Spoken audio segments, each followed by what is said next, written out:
and welcome into this week's O-Zone Podcast. And this is a familiar guest who we've talked to already as a rookie, which is unusual, but I get the idea the Jaguars cornerback, nickelback, Jarrian Jones is a little bit of an unusual guy for a rookie. First of all, I appreciate you doing this during the season. Yes, sir. And we talked a little bit on the walk up here, the difference between Jarrian Jones in April when we talked and now. It strikes me that you're learning the league and learning it fast. Mm-hmm. Yeah, of course. I think from my time being here, I've gotten more comfortable than I was obviously when I first got here. But I just think everybody did a good job of not trying to change me. Just kind of letting me be who I am. Obviously, what I'm saying. Like sometimes going into situations, sometimes you got to critique. The way you do things, go about things. But I think. Everyone here did a good job of embracing me and just, just letting me be me. Yeah. It also strikes me, I didn't mean to interrupt you, I apologize. Even talking to you at first, even going through training camp, you never seemed to lack confidence. Were you hiding it well, or were you always confident coming through? Meaning, I guess, were you portraying yourself confident when you weren't? Or were you always confident through the process? No, I've always, I've always been confident. I got to look there. Yeah, I've always been confident, I always believe, ain't nobody come to save you, you got to dig yourself up out of, whatever. So it's always been I always felt like it was me versus, the world, and I'm perfectly fine with going against anybody or about anything that I believe in, you know what I'm saying? Gotcha. So, it's always just been I always got me, I don't need nobody else to have me. How is your overall? We'll get to the sack in a minute because the sack, that's a big deal for a corner. But overall, how would you assess your season? Where are you at in terms of where you want to be right now? I feel like there's a lot of I got a lot of things that I can, obviously hone in on and come into year two better. But that's also me being my biggest critic. Sure. Me always being the hardest on myself, But I definitely feel like, having a good rookie year. My rookie year has been pretty good. I've learned a lot. I've been put in a lot of different situations within the games, So I mean, so I definitely feel like I'm having a good rookie year, So I just want to keep building on it, try to come back whenever the season does end and make my sophomore year one of the best ever. This will be a topic, I'm sure, for you next year too, but they always talk about the game slowing down in your second year. Can you see how that will be, meaning starting to slow down now, but can you see how much better you might be second year just based on what you've learned right now? Yeah, definitely. I definitely can see it because in my rookie year through the weeks, from week 1 to week 2 to week 3, it slowed down.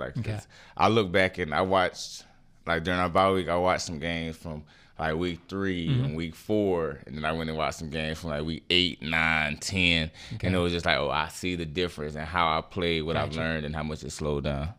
Now, I know you just got out of open locker room, so you talked a little bit about it, but walk me through the sack. How many sacks have you had in your overall career, first of all? Was that one of the first? Nah, when I was in college, I think I had 3 or 4 sacks. I definitely was getting to the quarterback. I blitzed a lot more when I was in college. But this is my first one in the league, and I think coach has been trying to get me going, blitzing. What I'm saying, a lot more. And it just the call just never lined up with the look that we had got for me to be the one in the blitz. You know what I'm saying? So we just finally got the look, and it lined up perfect with me being in the blitz. And it was my first one of the game, so I was like. And I had just got the PBU, so I was and we needed a big play. Right. So when I got in the blitz, I was I'm gonna get there. Okay. Yeah. Now take me through the move. I think I heard you say in the locker room, you don't have that many moves. Yeah, right? I ain't got that many moves, but I know once I'm going, I'm a big reactionary guy. So when I get there, I know exactly what I'm gonna do. So you have a move in your head or whatever, but they go out the window when there's bullets flying, you know what I'm saying? So I was just running, and that was my reaction. I sent him throw the arm out, and my reaction was to get under it. Gotcha. Kind of worked out. Now, a game like that as a rookie, I've seen a lot of veterans not have games like that. You have 2 PBUs in the fourth quarter. You have a sack. you've been gaining confidence, but what can a game like that, where you sort of make the key plays, one of the key players of the game, what does that do in terms of telling you, hey, I belong here. I can do this and I can keep doing it? Mm-hmm. I've always felt like I belonged here. Like I definitely always felt like I belonged here. But that game, like within itself, just kind of lets you know, like, okay, like you definitely are gonna be one of those ones. Like, you definitely, because I'm not in this to kind of be like, I don't want to be the highest paid this. I'm not in it to be, you know what I'm saying? Like I'm not in it to be, any of the small stuff. Like I want to be the best, like to do it. Like I want to be like, my goal was never to get to the NFL. Like I knew that was gonna happen. Like once I, you know what I'm saying, did everything I was supposed to do. Sure. Like as long as I did what I was supposed to do, I was gonna get to the league. Like my goal is like to be the best in the league. Like I want to be the best at not just nickel, corner, say that. I want to be the best, like DB. Period. Like I don't want to be claimed as he's a nickel. Like I want to be. He is an asset. Like wherever he is on the defense, we have to look for him. To be like, above that. Yes, that's what I want to be. So my question may not make any sense in that regard, but do you see yourself as a nickel or an outside, or is it more what you just told me, that I guess you see yourself as being able to play no matter where they ask you to play? Yeah, I see myself as a piece. Like I am a piece of the defense. Like, like when they create the X factors for Madden, mine should be like, it should just say different. Like I could do anything. Like those are the type of things I work on. Like, I work on everything. Like I want to be the best at everything. Right. Yeah. I've had coaches, players tell me over the years that nickel is one of the more misunderstood positions outside, because it really is. Like, I guess I'm getting there. Everybody considers outside corner like the place, right? But nickel has to be aware, has to be a football player, meaning you have to know what's going on in front of you, behind you. You have to be aware of what's going on in the field. It strikes me from watching you play that that's what makes you very comfortable at nickel, is that you're a football player, meaning awareness. You see guys who are athletes, guys who are football players. Do you agree with that assessment? Yeah, I think my best asset is just like instincts and just playing fast. Like I think at nickel, like okay, your nickel has to be one of your best cover guys, has to be one of your best tacklers. He has to be one of your smartest guys on your defense. He has to know the defense inside and out. Right. So I think your nickel has to be one. Yeah, he has to be able to blitz. Right. He has to be one. Like your nickel is basically every position that you have on defense in one person. That's basically what it is. You know what I'm saying? So I think me being a nickel just lets me put all of my talents on display. Like obviously I can go play corner. Like sure, I would love to go play corner. Like that's cool, but like I also want to go back and play nickel too. Right. You know what I'm saying? Because at corner it's just like, are they gonna throw it out there? They may throw it out there. They may not throw it out there. Whatever it may be. But you might go 10 plays. That'd be you involved. Might go 10 plays and not be involved at all. But at nickel, out of those 10 plays, 6 of them I'm involved in. Okay. You know what I'm saying? And the 4 that I'm not, they ran the ball the opposite way to the boundary or something like that. You'd get bored on the outside. Yeah, you could definitely get bored on the outside. You literally can go first quarter, second quarter, third quarter, not one ball through at you. Right. And get one ball through at you, and that's your game right there. Right. I can't play like that. I got you. Yeah. Even at 3-10, and I didn't mean to bring up the record, but just thinking, I'm sitting here talking to you, watching you play. You're really embracing this, aren't you?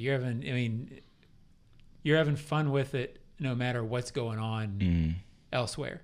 Am I reading that right? Yeah, I'm definitely. Yeah, I'm enjoying the process of what's going on. You know, like we may be 3-10 as a team or whatever, but the challenge and the journey of trying to turn it around and bring it back, that's what I'm enjoying, because you know what I'm saying, it's gonna be hard. Like I get frustrated days, you know what I'm saying. Obviously we 3-10, like we lose and nobody likes to lose, you know what I'm saying. So I get frustrated, but like the challenge of trying to turn it around, I think that's what's kind of, you know what I'm saying. And it's been a month, so I hate to bring it up, but the way you handled the Saquon play was so impressive to me, because as a young kid coming into the league, he turns in this great player. Everybody's seen it. It's going to be a highlight. And your approach was, hey, the guy's he's great. He was going to do that to anybody. You just didn't let it bother you, and you just kind of said, that's what's going to happen in this league. There was a maturity about the way you handled it. And I guess you just handled it because you're the way you are. But I guess talk me through how you approached that. I mean, it wasn't a big deal for you. Yeah, I ain't really feel no way about it because like I'm in the NFL, and I feel like he's elite. Sure. I feel like I'm elite. Right. You know what I'm saying? So he made a play. Hey, there's a reason he's here, and there's a reason he is exactly who he is. Right. You know what I'm saying? But there's a reason I'm exactly who I am. Right. So I can't let myself down about, you know what I'm saying, what he just did because he's who he is. Right. So in turn, I'm going to come back and make my plays because I am who I am. Right. So that's how I thought about it. I mean, he just made a play. Kudos to him. Great play. Now I'm going to make my plays. And it's kind of how you have to be to play defense in this league, right? I mean, especially guys are gonna DB. get their plays. Especially DB. You know, it's an offensive league, you know what I'm saying, these days. So, I mean, to play DB, especially, you got to have, like, short memory. Like, he made a catch, boom, next play. It got to be is what it is. Gotcha. Now, final thing I'll bring up, the fight. And the only reason I bring it up is it struck me that, again, you're the kind of guy who is not going to stand on the sidelines in that situation. You're going to be involved with it. You're going to be about your team. And that's really, I mean, you obviously weren't the only one to come off the bench, but it's just kind of who you are, right? Yeah.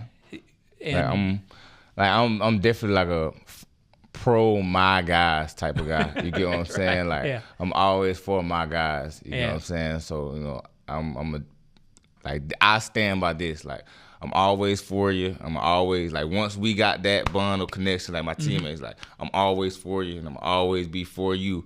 The only thing that could ever mess us up, I don't listen to nobody else when it comes to my guys or nobody outside. I don't listen to none of that. But the only thing that can mess up me and your bond is for you to do something green. Right. And when I say green, it's just, y'all know what green mean. I'm 58. Green is just kind of like, like green is just kind of like when you do something kind of like against what me and you got going on. Okay, I got like, you. You know what I'm saying? Like green is just like you do something flawed. flawed. Use it on the wife. Yeah. You gotta use green. Yeah. Right.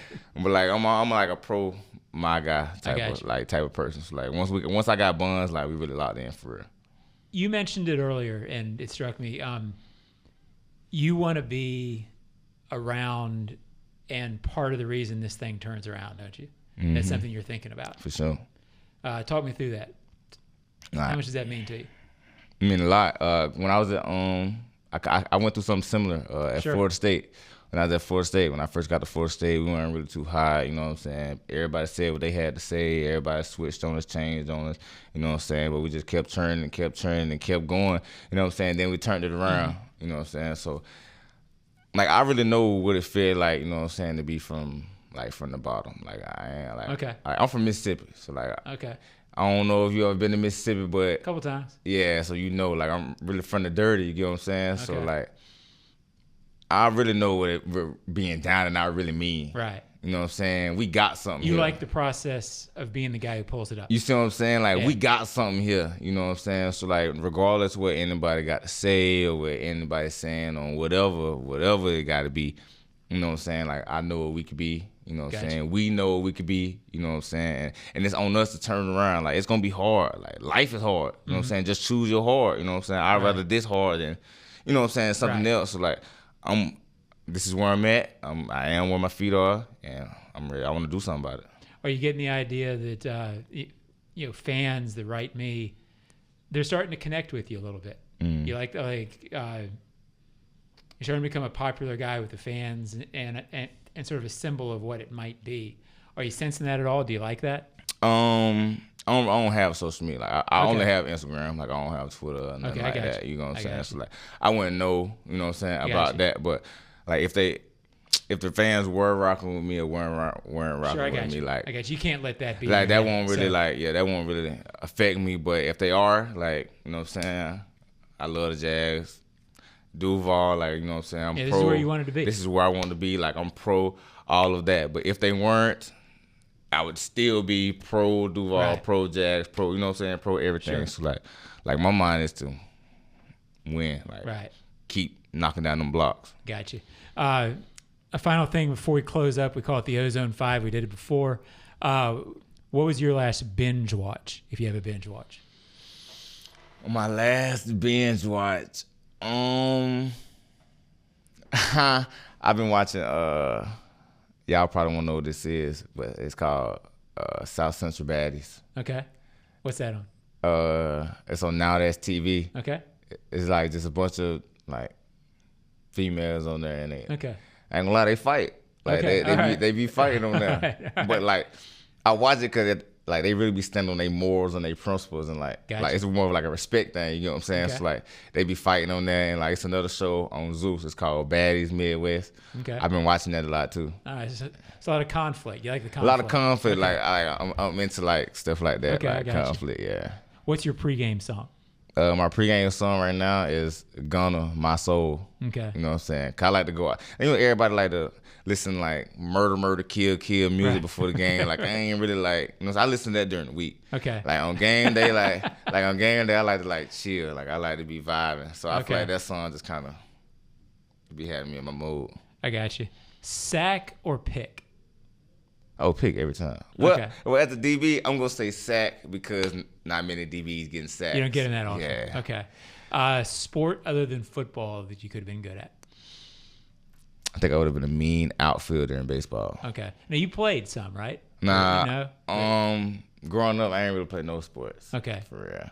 Other than football. Other than football. Yeah. Okay, I got you. I tried to play basketball, but it conflicted with football, so Sure. I was like, I'm not playing basketball. Yeah. And like when I was super young, probably like 8, 9, I tried to go out and play like T-ball or something like that. I got hit in the nose with a baseball. I was like, it's over with.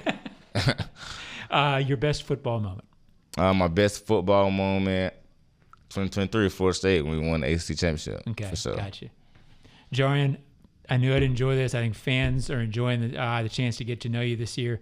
I look forward to working with you in the future, and thank you for joining the Ozone Podcast. It Yes, means a sir. lot. Yes, sir. Appreciate you. Thank you.